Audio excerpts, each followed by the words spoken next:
Market లో invest చేసి మీ డబ్బులు డబుల్ చేసుకోవాలనుకుంటున్నారా? సుందరరామిరెడ్డి గారి లైవ్ సెమినార్ కి అటెండ్ అవ్వండి.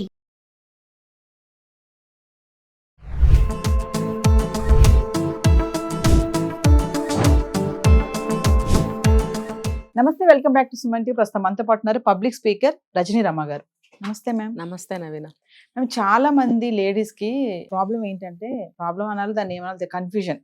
ఎంత తగ్గించుకొని సరుకులు బిల్లు చేద్దామన్నా కూడా, ఎంత అడ్జస్ట్ చేద్దామన్నా అవ్వట్లేదు. ఏదో విధంగా బిల్లు పెరిగిపోవడము, రాసుకున్న సరుకుల కంటే ఎక్కువ తెచ్చేసుకోవడం, అవి కుప్పలుగా ఉండడము, తెచ్చిన సరుకుల తర్వాత పాత పడేయడము, ఎక్స్పైరీ అయిపోవడం, ఇలాంటివి జరుగుతున్నాయి.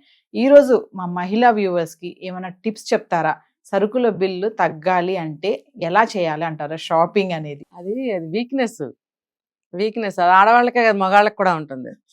కొంతమంది ఏమనుకుంటారంటే, ఇప్పుడు మన దగ్గర కొంచెం డబ్బులకి షార్టేజ్ ఉంది కదా, ఆఫర్లో వచ్చినప్పుడు తెచ్చుకుని ఇంట్లో పెట్టేసుకుందాం అని అనుకుంటారు. అంటే ఇప్పుడు ఆఫర్లో వస్తే కూడా ఏది ఆఫర్లో ఉంది చూసుకోవాలి మనం. ఇంకొకటి ఏంటంటే, 1కి 4 1కి 2 అని పెడుతూ ఉంటారు. ఎక్స్పైరీ డేట్ చూసుకోవాలి. By one get by one get 3 ఏదో చెప్తుంటారు. కాబట్టి అలాంటివన్నీ వాటికన్నిటికీ మనం వ్యామోహం పోకూడదు. మీరు అన్నట్టు లిస్ట్ రాసుకుని వెళ్తే కూడా, ఇప్పుడు మనకి ఫైనాన్షియల్ పొజిషన్ కొంచెం తక్కువ ఉందండి, అప్పుడు మనం ఖచ్చితంగా లిస్ట్ మెయింటైన్ చేయాల్సిందే. ఏం కావాలో అవే, ఎంత కావాలో అది కూడా రాసుకోండి. ఇప్పుడు కొన్ని షాపుల్లో మనమే తీసుకొని ప్యాక్ చేసుకునే సిస్టమ్ వచ్చింది కదా, అది జగ్గులు పెడుతుంటారు. జగ్గులు పెట్టినప్పుడు అది దగ్గర నాకు తెలిసి 1 kg కెపాసిటీ ఉంటుంది. అది ఇష్టం తోడుకుని పోసుకుంటుంటారు. మనకి తెలియాలి ఇంత క్వాంటిటీ మనకు అవసరమా లేదా.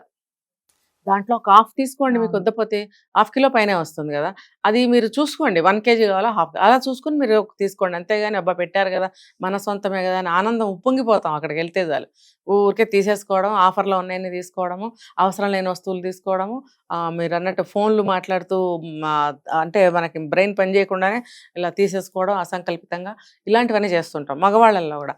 ఇప్పుడు మన ఇంట్లో స్టాక్ ఉంటాయి ఆల్రెడీ, అది చూసుకోవాలి ఫస్ట్. ఫర్ ఎగ్జాంపుల్ సోప్స్ మన దగ్గర ఒక 5 6 ఉన్నాయి, ఈ నెలంతా వస్తాయి అవి.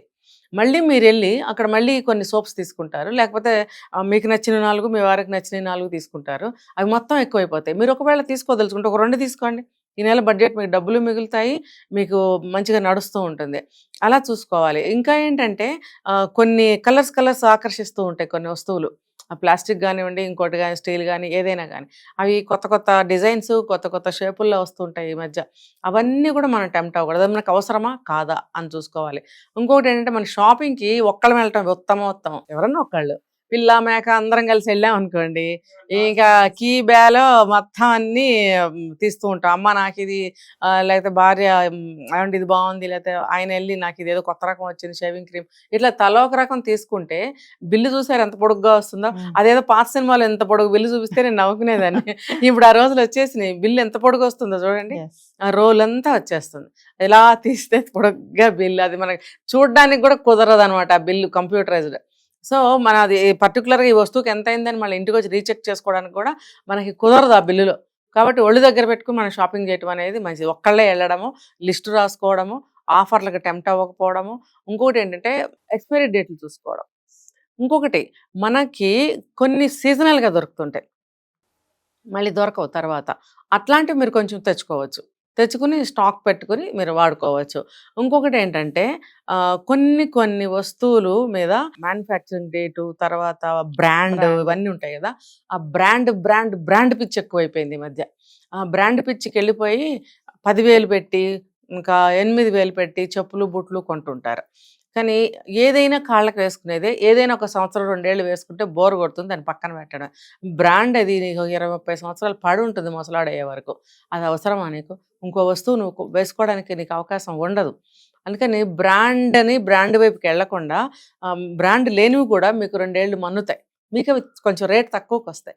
కాబట్టి బ్రాండ్ వెనక పడకుండా నాన్ బ్రాండ్ కూడా మీరు ప్రిఫర్ చేస్తే మీ బడ్జెట్కి అది తక్కువ అవుతుంది అనమాట, సరిపోతుంది. మీరు కొంచెం ఇంట్లో బడ్జెట్ చూసుకోవడానికి, కూరగాయలైనా సరే మీరు, వాళ్ళు చెప్తూ ఉంటారు ఇంత, నేను మొన్న మాట్లాడాను ఒక వీడియోలో, మీకు 1/4 కిలో 15, అరకిలో 20 ఏదో చెప్తుంటాడు లెక్క. అంటే లేకపోతే కిలో 50, అరకిలో 30, అంటే కేజీ 60 రూపాయల లెక్క వెళ్ళిపోతుంది. మీకు అవసరమైతే కేజీ కొనేసుకోండి, మీకు 10 రూపాయలు మిగులుతుంది అక్కడ. కానీ మీకు పావో అర అవసరమైనప్పుడు మీరు రూపాయలు తగ్గుతుందని కిలో కొనకండి. ఎందుకు? అరకిలో మీకు ఇంటి దగ్గర కుళ్ళిపోతుంది, పారేస్తా.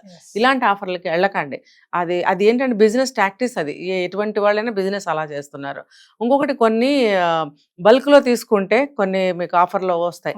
అది మీకు కొంచెం రేట్ 10 రూపాయలు తగ్గుతుంది. ఇప్పుడు సోప్స్ చూడండి, 4-5 ప్యాక్ చేసి పెడుతూ ఉంటారు. దాంట్లో మీకు ఒక 15 రూపీస్ ఎంతో తగ్గుతుంది. అలాంటివి మీరు ఆఫర్లు తీసుకోవచ్చు. ఇది తెలివితేటలుగా మీరు నిర్ణయించుకుని నిదానంగా వెళ్ళి చూసుకుని కొనుక్కోవాలి. పిల్లలందరినీ వేసుకుని వెళ్ళారనుకోండి, మీ బుర్రలు పనిచేయవు. ఇంకొకటి, భార్యాభర్తలు ఇద్దరు వెళ్ళినా కొంత లాసే అవుతుంది. అంటే ఇద్దరు కూడా ఒక మాట మీద ఉంటే ఏమి అవ్వదు. లేదనుకోండి, ఆయన ఒకటి టెంప్ట్ అవుతాడు, ఈవిడ ఒకటి టెంప్ట్ అవుతుంది. కొత్త కొత్త వస్తువులు వస్తుంటాయి, అవన్నీ మనం కొనాల్సిన అవసరం. ఇంట్లో పెట్టుకోవడానికి ప్లేస్ ఉండదు. తర్వాత కొన్ని ఇంటికి తీసుకొచ్చిన తర్వాత, for example bedsheets, towels wash చేస్తే షింక్ అయిపోతూ ఉంటాయి.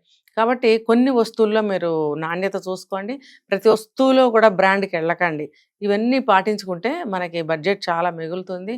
ఇంట్లో గొడవలు రావు, ప్రశాంతంగా ఉంటారు. కాస్త 4 డబ్బులు కనిపిస్తుంటాయి. అంటే మేము ఆడవాళ్ళం, మేము అంతా సెట్ చేస్తున్నాం కదా, ఇల్లు అంతా చూస్తాం, మాకు తెలియదా మేము ఏం తీసుకోవాలి ఏం తీసుకోలేము, చదువుకుని ఉన్నాం, అలాంటి వాళ్ళు కూడా మిస్టేక్స్ చేస్తారు. ఈ కిరాణా ఐటమ్స్ దగ్గర. మేడం అందరం చేస్తాం. చిన్నగా చెప్పండి, సింపుల్ గా చెప్పండి, ఎక్కువ చేసే తప్పులు ఏముంటాయి షాపింగ్ వెళ్ళినప్పుడు కిరాణా సరుకుల విషయం? కిరాణా సరుకుల విషయంలో అమ్మో మళ్ళీ మధ్యలో వెళ్ళలేకపోతామని కొంచెం ఎక్కువ తెచ్చుకుంటాం. అది ఇంకొకటి, అది ఉపయోగం లేకపోయినా సరే ఎక్కువ క్వాంటిటీ తెచ్చుకుంటాం. కొన్ని వస్తువులు ఎక్కువగా వాడం. చూడండి, కొంతమంది పెసరపప్పు ఎక్కువ వాడరు. వాడనప్పుడు వాళ్ళు వెళ్ళి కేజీ తెచ్చుకోవాల్సిన అవసరం లేదు. ఏంటంటే ఇప్పుడు మరి కొంచెం తీసుకొస్తే పక్కన వాళ్ళు ఎవరినో అని అనుకుంటారేమో అని చెప్పి ఎక్కువ క్వాంటిటీ తీసుకునే వాళ్ళు కూడా ఉన్నారు. కానీ నేనైతే ఏం చేస్తాను తెలుసా, నాకు అవసరమైతే ఏదైనా ఒక వస్తువు, జీలకర్ర అనుకోండి, 100 గ్రాములే నేను తెచ్చుకుంటా. వాడేవాడు ఎవరో అనుకునేదాన్ని, నాకేంటి, వాళ్ళు ఇస్తారా ఏంటి డబ్బులు? జీలకర్ర అనేది ఎక్కువ తీసుకొస్తే పుచ్చిపడుతుంది. 100 గ్రాములు అంటే చాలా ఎక్కువ వస్తుంది, ఒక 2 months వరకు అన్నా వస్తుంది అది.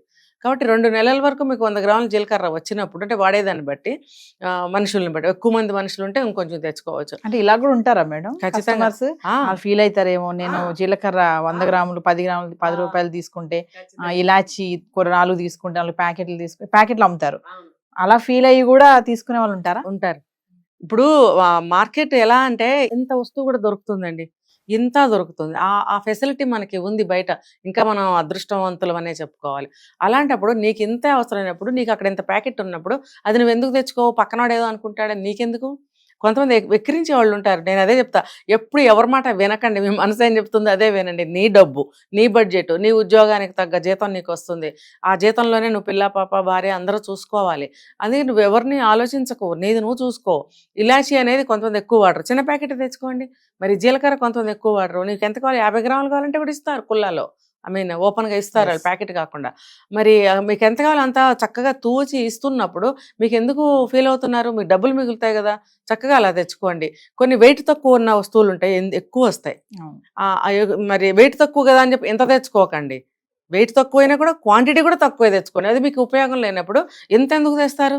వెయిట్ తక్కువ అని చెప్పి అలా చేయకండి. వెయిట్ తక్కువైనా క్వాంటిటీ మీకు అంత అవసరం లేనప్పుడు, ఇంతే సరిపోయినప్పుడు అది తెచ్చుకోండి, సిగ్గుపడాల్సిన అవసరం లేదు. వాడని వస్తువుని కొంచెమే తెచ్చుకోండి. ఎందుకంటే కొంతమంది ఇళ్లలో పుచ్చు పట్టిపోయి పాడైపోయి పారబోస్తూ ఉంటారు. అలా పారేయద్దు. కూరగాయలైనా సరే మీకు ఎంత కావాలో అంతే తెచ్చుకోండి. చక్కగా ఒక ప్లాన్ మీద లిస్ట్ రాసుకుని వెళ్ళి అవే తెచ్చుకోండి. ఒకవేళ లిస్ట్కి ఎక్స్ట్రాగా అక్కడైనా కొత్త వస్తువు కనపడితే, అది దొరకని వస్తువుని అదే చెప్పే సీజనల్, అది కూడా తెచ్చుకోండి. ఇంకా చాలా మంది మేడం గడిగడికి షాపులకి వెళ్తారు. నెలవారీ తెచ్చుకున్నా కూడా గడిగడికి ఉప్పు అని, పప్పు అని, అదని ఇదని, రోజులో ఖచ్చితంగా 4-5 సార్లు అయినా కిరాణా షాప్కి వెళ్ళే ఫ్యామిలీస్ చాలానే ఉన్నాయి. కిరాణా నెల వరకు తెచ్చుకున్నా కూడా. మరి ఎంతవరకు కరెక్ట్? భలే మంచి ప్రశ్న వేశారే. నేను చెప్పాలనుకుని ఆగిపోయా ఇందాక. ఇదేంటంటే గడిగడికి అన్నప్పుడు అన్నిసార్లు మీరు పక్కనే షాప్ అయితే పర్వాలేదు, మీకేం ఖర్చు అవ్వదు, కాళ్లే కాస్త నడవచ్చు. అదే కానీ కాస్త దూరంలో అనుకోండి, మీ వెహికల్ మీద వెళ్ళాలి, స్కూటర్ మీద దేని మీద వెళ్ళాలి, మీకు ఎంతో కొంత పెట్రోల్ ఖర్చు అవుతుంది కదా. అయ్యే బదులు మీరు ఒకటేసారి తెచ్చుకోవచ్చు. లేదు మాకు అంత డబ్బు ప్రాబ్లం లేదు, మాకు 4 సార్లు బయటకు వెళ్ళినట్టు కొంచెం రిఫ్రెష్ ఫీల్ అవుతారు కొంతమంది ఇంట్లోనే ఉండలేక, అలాంటి వాళ్ళు మాత్రం వెళ్ళి తెచ్చుకోవచ్చు. ఇప్పుడు ఉప్పు అయిపోతుందని 4 ప్యాకెట్లు తెచ్చుకుంటే అది ఉప్పు కూడా ఎక్స్పైర్ అవుతుంది, ఏదైనా సరే. అందుకని చెప్పి మీరు అది అయిపోయినప్పుడే వెళ్ళి తెచ్చుకునే కుటుంబాలు కొన్ని ఉన్నాయి. ఎందుకంటే అది కూడా ఫైనాన్షియల్ పొజిషన్ కొంతమందికి బాగుండక, ఇది అయిపోయిన తర్వాత కూడా కొద్ది రోజులు నడుపుతారు ఏదో ఒకటి ఆల్టర్నేట్ చూసుకుని. మరి అలాంటి వాళ్ళు కూడా అప్పుడప్పుడు వెళ్ళి తెచ్చుకోవచ్చు. కానీ ఇప్పుడు ఊరికే పని పాట లేకుండా ఊరికే తిరుగుతూ ఉంటారు చూసారా, ఇంకా వాళ్ళకి మనం చెప్పలేం. అది వాళ్ళ పొజిషన్, అంటే వాళ్ళ ఫైనాన్షియల్ బాగుండి ఉండొచ్చు, లేకపోతే ఇంట్లో కాళ్ళు నిలవకపోవచ్చు, లేకపోతే బాగా తిరగాలని అనుకోవచ్చు వాళ్ళు. దానికి మనం రీజన్ చెప్పలేం. కానీ నడకతో వెళ్ళి తెచ్చుకునేటట్టయితే మీరు రోజు వెళ్ళి ఒకటి తెచ్చుకోండి, మంచిది, అసలు చాలా ఆరోగ్యం, డబ్బులు మిగులుతాయి, వస్తువు పాడవదు, మీకు కాళ్ళు ఒళ్ళు బాగుంటుంది, వెళ్ళరండి. అదే వెహికల్ మీద వెళ్ళాలంటే రోజు వెళ్ళకండి. ఇంకోటి ఫైనాన్షియల్ పొజిషన్ బాగోని వాళ్ళైతే ఎప్పుడైపోతే వస్తువు అప్పుడు వెళ్ళి తెచ్చుకోండి. ఇంకోటి 4వది చెప్తా, ఇది మీకు అయిపోతుంది అనుకున్నప్పుడు వెళ్ళి తెచ్చుకోండి, తప్పేమీ లేదు. ఫైనల్ గా మరి మా మహిళలకి, అంటే అందరి కోసం కాదు, ఇలా కిరాణా సరుకులు టైంలో కన్ఫ్యూజన్ అయిపోయి ఏది కావాలో అది మర్చిపోయి అనవసరమైన తెచ్చేసుకొని బిల్లు పొడుగు చేసేసి తర్వాత బాధపడే మాకు ఏం చెప్తారు టిప్ ఫైనల్ గా? లిస్టే ఖచ్చితంగా స్ట్రిక్ట్ గా 100 గ్రాములు, 50 గ్రాములు, పావు కిలో, అర కిలో ఖచ్చితంగా రాసుకోండి. ఎటు చూడకండి, ఇలాగే గుర్రం కళ్ళాలు వేసుకున్నట్టుగా ఇలా వెళ్ళి ఆ వస్తువు ఎక్కడుందో తీసుకుని బ్యాగ్లో వేసుకుని వచ్చేయండి. అంతే. ఇదే. Thank you ma'am.